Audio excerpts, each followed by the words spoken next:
So back in the late 90s, early 2000s, car manufacturers were sort of forced to add a standard onboard diagnostic system to their vehicles. I've had heaps of these devices over the years, from old-fashioned connectors for laptops that go to BMWs, specific interfaces to decode things, service reset tools specifically for, in this case, for Fiats and Alfa Romeos.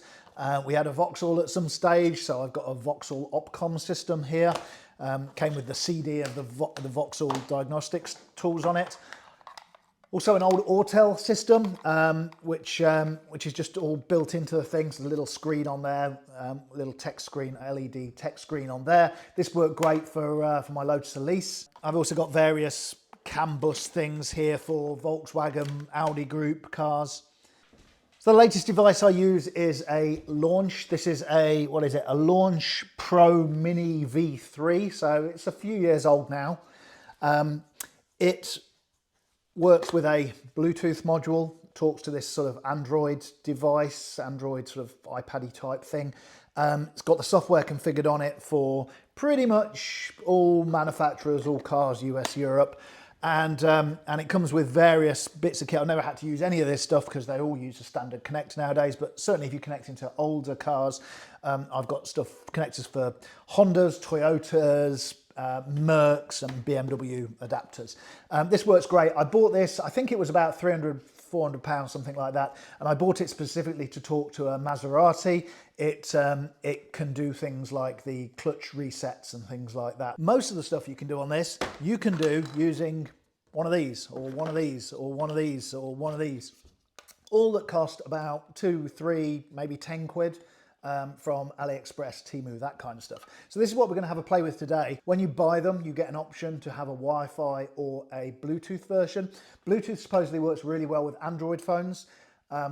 With iPhones, especially for the Renault Zoe software that we're going to be trying to use, called CanZ, the Wi-Fi version seems to work better. So first thing we need is a car with a fault. And luckily for me, I have this Renault Zoe that won't take a charge. So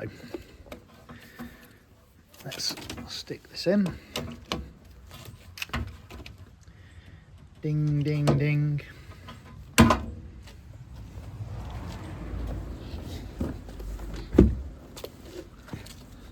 And we now have a fault. Inside the car then, so battery charging impossible is what I'm given on the dash. And what you'll find in a Zoe is down in this center console, there's a little rubber mat, and below the little rubber mat is this little chap, and that's your interface for your OBD onboard diagnostics port. So we're going to take the this is the V-gate, just pop it in the thingy, and this thing's going to fire up, and hopefully it should start a little network for me to join on my phone. So on our phone now, I'm going to go to my settings and change my Wi-Fi to that thing. The network for this one's called V-Link. Sometimes it'll come up as onboard diagnostics 2. Sometimes it'll come up as, depends on which one of these dongles you stick into this thing. So I'm now connected. It won't get to the internet, but at least it's got to the device. So I've got something called CanZ, and CanZ is specifically for Renault Zoes. I've also got something I downloaded called Car Scanner. It's just a generic tool. Let's take a look at it. And you can see here when I log into it, it's the minute it's disconnected, you pick your car, right? And for us in this car, it's a Renault, obviously. And you got all the different types of Renaults, and this one comes up as a Zoe Phase 2. And now we click on connect. Our little device down here is clicking away, and you can see here I've got attempts.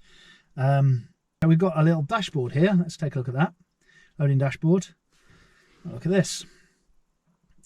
We've got our, what's it showing us here? Not much. So we're just going to read the error codes. So woke the car up. It's now connected. Okay, we've got some errors. Let's clear them. Yes. And there you go.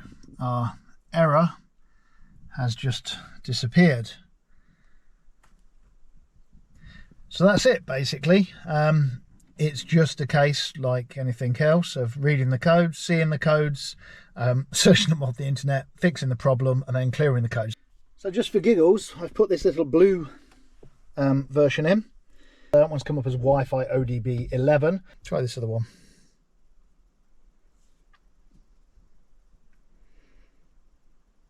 Okay, so this one's connected, and if we go to our battery, it'll show us our battery health. So my battery on this car is 98%. It's got a good battery in it, it seems.